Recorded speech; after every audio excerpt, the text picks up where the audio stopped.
Yeah, peace, code keepers. We're doing a hop-in show tonight.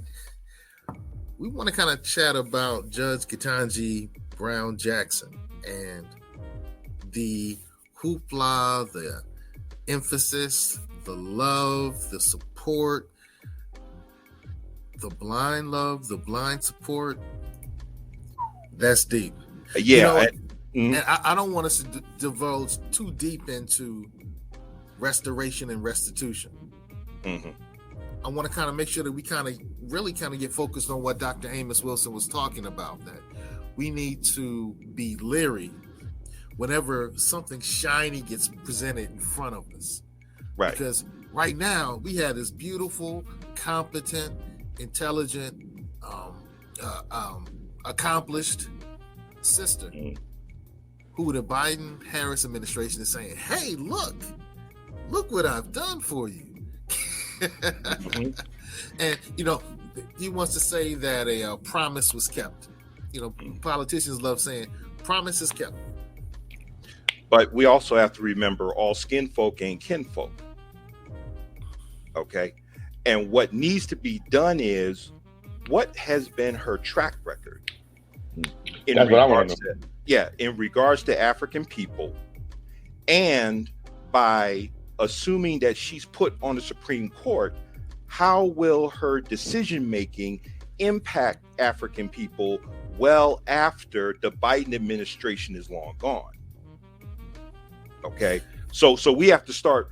Because those policies that they create in offices don't kick into they're really out of office. Right, because what I try to teach young people is, when you deal in arenas of power, people are thinking 30 to 50 years into the future. Okay, so you getting out here protesting and ho-testing, talking about Black Lives Matter, no justice, no peace. That's just a temper tantrum. Ho-testing, yo. What is the ho-testing? Hashtag that, man. Okay, that's a colloquialism.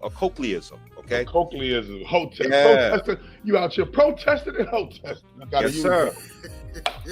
Okay. And when I say ho-testing, you ho-testing for a check, whether it's a grant or some other type of compensation with strings. Right. All right. Right. This is real talk tonight. Yeah. So basically, she is a lackey or a crony that Biden, Kamala have put into law black people to sleep once again about what basically distract us from what the administration is not doing. Right. I'll put it to you this way, and this is something I got from Franz Fanon.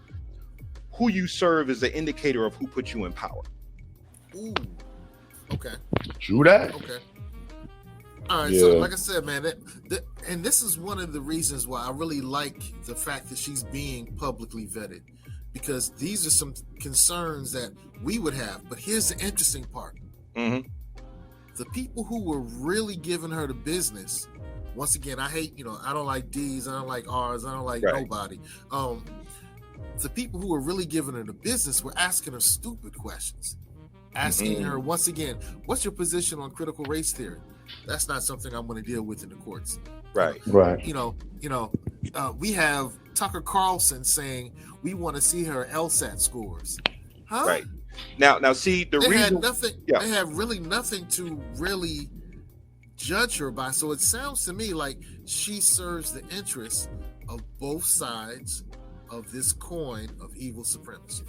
When you look at all of the doomsday scenarios, the shortage of food. Well, when they showed you the shortage of food, it was the shortage on meat, not food, not actual healthy, fruits and vegetables. Ain't no shortage on fruits and vegetables. You understand me? But they're telling you, look at the shortage on all of the things that we consider food or Caucasians consider food. So we've adopted their diet, we've adopted their religion, we've adopted their whole whitewash mentality. And that their whitewash mentality told us to be wary of our own witchcraft, be wary of our own occult science, right? All right. Okay, let me wrap my head around this, what you're saying, Chakra. Okay. Because you call yourself a minister. Yeah. You're an ordained I'm an ordained Christian minister. I tell people all the time, all praise be to the great grand holy mother in Jesus' name. In Jesus' name, you understand? Yeah. Jesus, that's our listen. Jesus, that's our boy.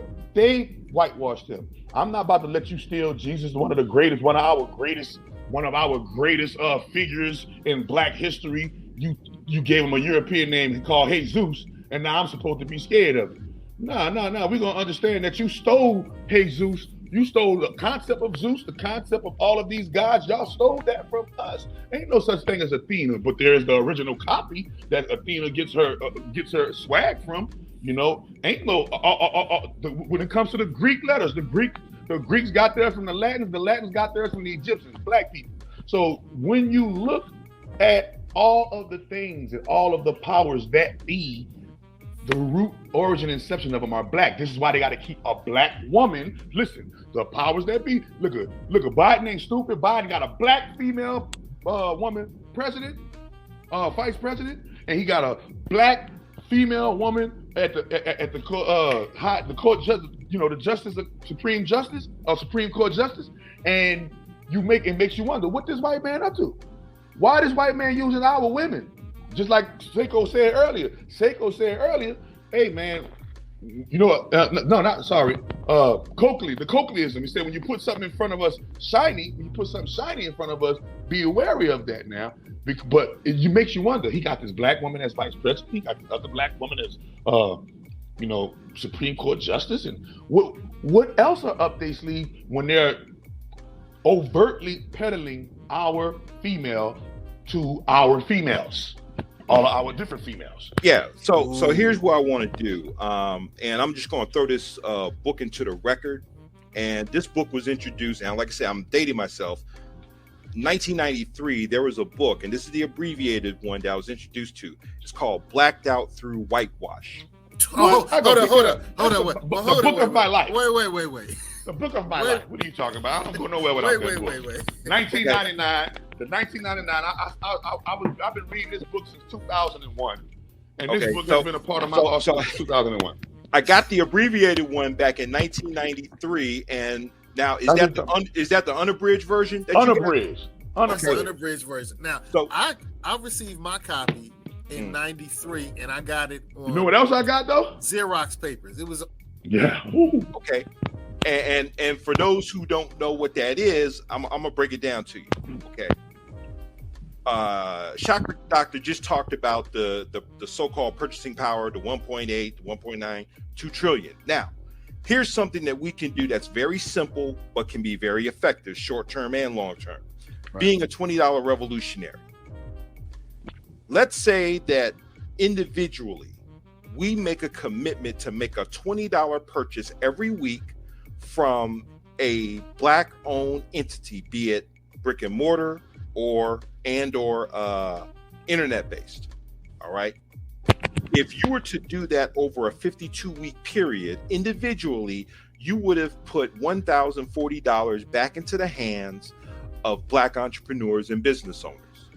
All right. Now, if we continue to do that and we begin to get others to do that, if we can reach 50 million people and get them to practice being a $20 revolutionary every week, within 1 year, we would have shifted $52 billion back into our economy. Just from that one habit. We ain't had to go out here to protest, the whole test, and yell Black Lives Matter and all the rest of that. The protesters. Okay. Protesting and protesting. I'm telling you, man, I gotta do a live on protesting and protesting. We just from one habit, we can shift 52 billion back into our hands. But it's about making a commitment based in the nucleus of culture, history, and spirituality. But that's something very simple, but it's very effective. Man, that's something that genius. That's genius that we can now see. That's something that we can actually market to people and get people to do. Right. You know, get people to become these $20 revolutionaries and say, hey man, get on code and spend your money with your people. I say. Hey, since you dropped the $20 revolutionary, let's talk about beef. Yes, sir. There's a thing that I call the science of beef. And what the science of beef stands for business, economics, entrepreneurship, and finance. Okay. If we can practice that, and like I said, it's something very simple, very basic, but it's very effective. Mm-hmm. Okay. The simple things always are. Right. And that's why I said, if you talk about beef, just say, okay, business, economics, entrepreneurship, finance. It's something that the people can remember. Okay. Right. Meet the people where they are by coming up with acronyms. Mm-hmm. People can remember that. Hey, what are you doing? I'm practicing the science of beef. Okay. All right. So, yeah. And lastly, because I want to go ahead and wrap things up. We've been chatting for a minute, man. Chakra Doctor, I love having you on the show, man. Yo, thank you for all the magic you're bringing to what we're doing, brother.